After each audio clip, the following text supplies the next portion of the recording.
ನಿಮ್ಮ ಹತ್ರ ನೀವು ಒಬ್ಬ ವ್ಯಕ್ತಿಯನ್ನು ಫಸ್ಟ್ ಟೈಮ್ ಮೀಟ್ ಮಾಡುವಾಗ ಯಾವ ವಿಷಯಗಳನ್ನ ಒಬ್ಸರ್ವ್ ಮಾಡಬೇಕಾಗತ್ತೆ, ಯಾವ ವಿಷಯಗಳಲ್ಲಿ ನೀವು ಕಾಂಪ್ರಮೈಸ್ ಮಾಡ್ಕೋಬಾರ್ದು, ರೆಡ್ ಫ್ಲ್ಯಾಗ್ಸ್ ಏನು, ಒಂದು ಮೀಟ್ನಲ್ಲಿ ನೀವು ಒಬ್ಸರ್ವ್ ಮಾಡ್ತಾ ಇರುವಂಥ ವಿಷಯಗಳನ್ನ ಒಂದೊಂದು ಸಲ ನೀವು ಅದನ್ನು ಸೀರಿಯಸ್ ಆಗಿ ತೊಗೊಳ್ಳೋದೇನೂ ಇರಬಹುದು, ಆದರೆ ಇದೆಲ್ಲ ತುಂಬ ಮ್ಯಾಟರ್ ಆಗುತ್ತೆ. ಏಕೆಂದರೆ ಇನಿಷಿಯಲಿ ನೀವು ಒಬ್ಬರನ್ನ ಅರ್ಥ ಮಾಡ್ಕೊಳ್ಳುವಂಥ ಸ್ಟೇಜಸ್ನಲ್ಲಿ ಏನಾಗುತ್ತೆ ಅಂದರೆ ನಿಮ್ಗೆ ಅವ್ರು ತುಂಬ ಇಷ್ಟ ಆಗಿದ್ದಾರೆ ಅಂದಾಗ, ನೀವು ಅವ್ರಿಗೆ ತುಂಬ ಅಟ್ರ್ಯಾಕ್ಟ್ ಆಗಿದ್ದೀರಾ ಅಂದಾಗ, ಆ ಒಂದು ನೆಗೆಟಿವ್ ವಿಷಯಗಳಿದ್ದರೂ ಕೂಡ ನೀವು ಅದನ್ನು ಪರಿಗಣಿಸೋಕ್ಕೆ ಹೋಗೋದಿಲ್ಲ. ಸೊ ಈ ಒಂದು ವಿಡಿಯೋವಿನಲ್ಲಿ ನಾನು ನಿಮ್ಗೆ ಅದನ್ನೆಲ್ಲ ಎಕ್ಸ್ಪ್ಲೇನ್ ಮಾಡ್ತಾ ಬರ್ತೇನೆ. ಅದಕ್ಕೆ ಮುಂಚೆ ಚಾನಲ್ನ ಸಬ್ಸ್ಕ್ರೈಬ್ ಮಾಡಲಿಲ್ಲ ಅಂದರೆ ದಯವಿಟ್ಟು ಸಬ್ಸ್ಕ್ರೈಬ್ ಮಾಡಿ. ಹಾಗೂ ನಿಮಗೇನಾದರೂ individual counselling, tarot reading session ಬೇಕಿದೆ ಅಂದರೆ ಡಿಸ್ಕ್ರಿಪ್ಷನಲ್ಲಿ ಕೊಟ್ಟಿರುವ ನಂಬರ್ಗೆ ಕಾಲ್ ಮಾಡಿ ಅಪಾಯಿಂಟ್ಮೆಂಟ್ನ ಪಡಿಬೇಕಾಗತ್ತೆ. ಒಂದು ಫೋನ್ ಮುಖಾಂತರನಾದರೂ ತೊಗೋಬಹುದು ಅಥವಾ ನೀವು ಆಫೀಸ್ಗಾದರೂ ಬಂದು ಪಡಿಬಹುದು. ನಿಮಗೆ ಯಾವುದೋ ಅನುಕೂಲ ಅನಿಸುತ್ತೆ ನೀವು ಮಾಡಬಹುದು. So let start the topic. ನೀವು ಒಬ್ಬರನ್ನ ಮೀಟ್ ಮಾಡೋಕ್ಕೆ ರೆಡಿ ಇದ್ದೀರಾ, ಅವ್ರನ್ನ ಅರ್ಥ ಮಾಡ್ಕೊಳ್ಳುವಂಥ ಒಂದು ಸ್ಟೇಜಸ್ನಲ್ಲಿದ್ದೀರಾ.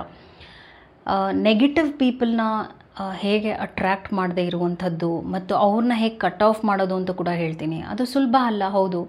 ಏಕೆಂದರೆ ನೀವು ಒಂದು ಎಕ್ಸ್ಪೋಜರ್ ಬಂದಾಗ, ಹೊಸಬ್ರನ್ನ ಮೀಟ್ ಮಾಡುವಾಗ ಅವರು ಯಾವಾಗಲೂ ಇನಿಷಿಯಲಿ ಬೆಸ್ಟಾಗಿ ತೋರಿಸ್ತಾರೆ, ಅವರ ಬೆಸ್ಟಾಗಿ ತೋರಿಸ್ತಾರೆ, ಇಂಟ್ರೆಸ್ಟೆಡ್ ಆಗಿ ತೋರಿಸ್ತಾರೆ. ಆದರೆ ಹೋಗ್ತಾ ಹೋಗ್ತಾ ಏನಾಗುತ್ತೆ ಅಂದರೆ ಅದು ನಿಮಗೆ ಕ್ವೆಶನ್ ಕೂಡ ಆಗಬಹುದು, ಕನ್ಫ್ಯೂಷನ್ ಕೂಡ ಆಗಬಹುದು.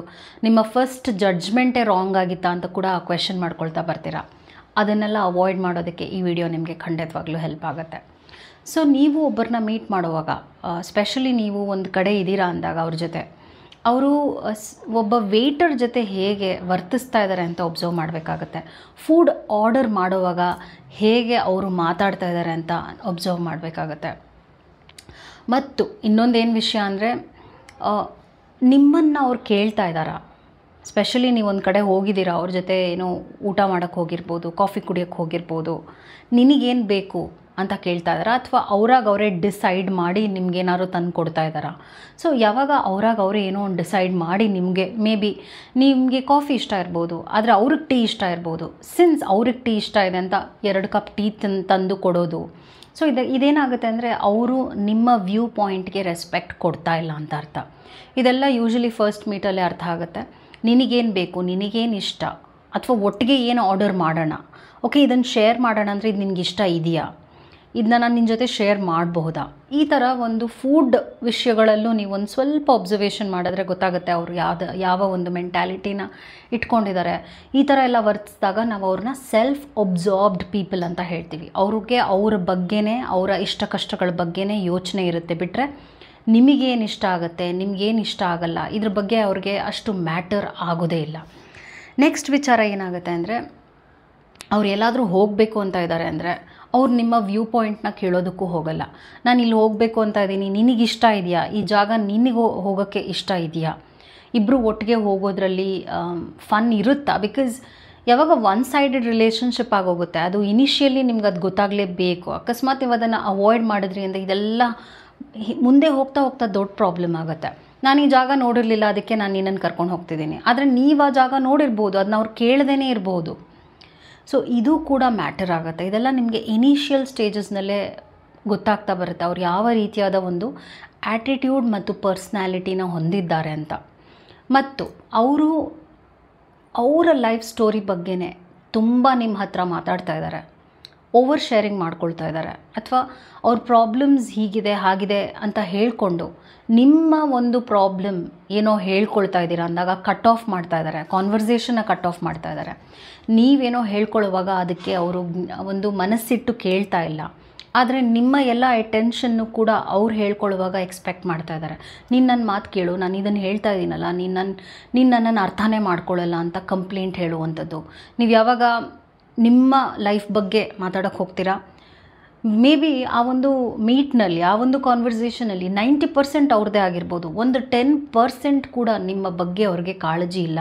ನಿನ್ನ ಲೈಫ್ ಹೇಗಿದೆ, ನೀನೇನು ಮಾಡ್ತಾ ಇದೆಯಾ, ನಿನ್ನ ಲೈಫ್ನಲ್ಲಿ ಏನೇನು ನಡೀತಾ ಇದೆ ಅಂತ ತಿಳ್ಕೊಳ್ಳುವಂಥ ಕ್ಯೂರಿಯಾಸಿಟಿ ಇಲ್ಲ ಅಂದಾಗ ಈ ಒಂದು ಆ್ಯಟಿಟ್ಯೂಡ್ ಇದೆಯಲ್ಲ, ಇದು ಬದಲಾಗೋದೇ ಇಲ್ಲ. ಅರ್ಥ ಮಾಡ್ಕೊಳ್ಳಿ, ಇದು ಯಾವತ್ತೂ ಬದಲಾಗಲ್ಲ.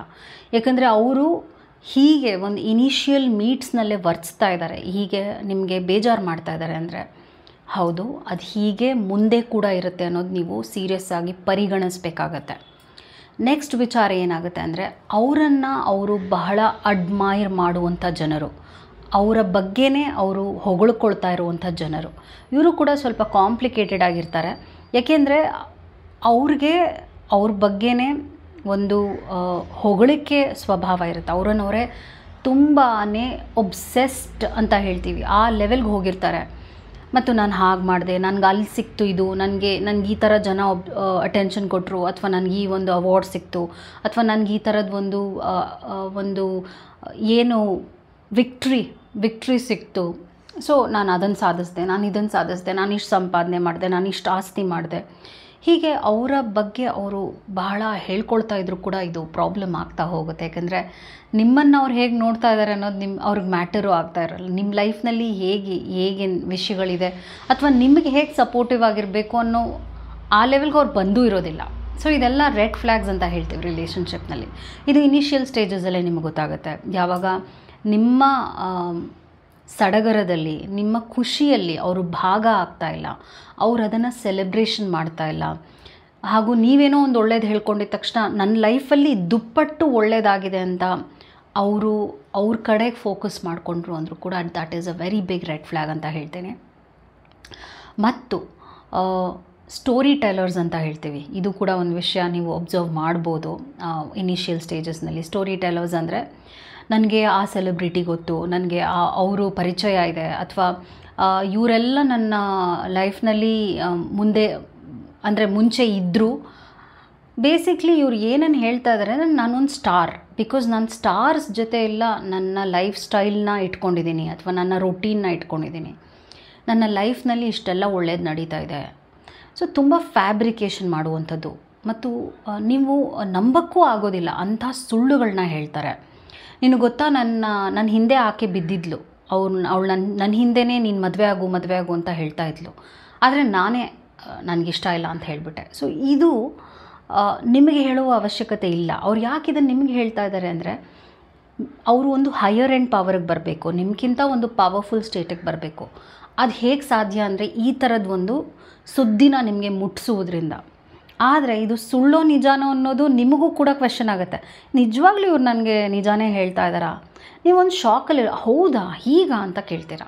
ಸೊ ಯಾವಾಗ ಈ ಥರ ಕಟ್ಟು ಕಥೆಗಳು ನಿಮಗೆ ಅನ್ನಿಸ್ತಿದೆ, ನಿಮ್ಮ ಇಂಟ್ಯೂಷನ್ ಹೇಳ್ತಾ ಇದೆ ಇವರು ಯಾಕೋ ಕಟ್ಟು ಕಥೆಗಳನ್ನ ಹೇಳ್ತಾ ಇದ್ದಾರೆ, ನನಗೆ ಅವ್ರು ಗೊತ್ತು, ಇವ್ರು ಗೊತ್ತು, ನನಗೆ ಆ ಪೊಲಿಟಿಷಿಯನ್ ಗೊತ್ತು.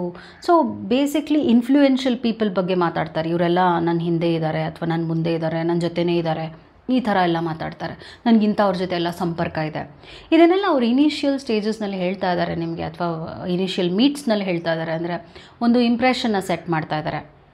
ಹಾಗೂ ನೀವು ಅವರನ್ನು ಫಾಲೋ ಮಾಡಬೇಕು, ನೀವು ಅವರನ್ನು ಒಂದು ರೀತಿಯಾಗಿ ಆರಾಧ್ಯ ದೈವವಾಗಿ ನೋಡಬೇಕು. ಈ ಥರ ಎಲ್ಲ ಹೈ ಎಕ್ಸ್ಪೆಕ್ಟೇಷನ್ಸ್ನು ಕೂಡ ಇಟ್ಕೊಂಡಿರ್ತಾರೆ. ಸೊ ಇದೆಲ್ಲ ಸಟಲ್ ಒಬ್ಸರ್ವೇಷನ್ ನೀವು ಮಾಡಿದ್ರೆ ಇಂಥವರು ಇದೆಲ್ಲ ನಾನು ಏನೇನು ಪಟ್ಟಿ ಮಾಡಿ ಹೇಳಿದೆ, ಈ ಬಿಹೇವಿಯರ್ ಬದಲಾಗೋದೇ ಇಲ್ಲ, ಇದು ಕನ್ಸಿಸ್ಟೆಂಟಾಗಿ ಅವರಲ್ಲಿರುತ್ತೆ. ಇಂಥದ್ದಿದೆ ಅಂದರೆ you are not with the right person. ಯಾಕಂದರೆ ಇಂಥ ವ್ಯಕ್ತಿಗಳ ಜೊತೆ ನಿಮ್ಗೆ ಯಾವುದೇ ರೀತಿಯಾದೊಂದು ಪರ್ಸ್ನಲ್ ಡೆವಲಪ್ಮೆಂಟ್ ಆಗೋದೇ ಇಲ್ಲ.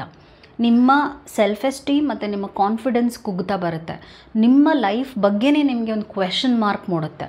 ಹಾಗೂ ಅವ್ರನ್ನ ಇಂಪ್ರೆಸ್ ಮಾಡುವಂಥ ಒಂದು ಸ್ಟೇಜ್ನಲ್ಲಿರ್ತೀರ, ಹಾಗೂ ಅವ್ರು ಏನು ಹೇಳಿದ್ರು ಕೇಳಬೇಕು ಅನ್ನುವಂಥ ಒಂದು ವಿಚಾರದಲ್ಲಿರ್ತೀರ.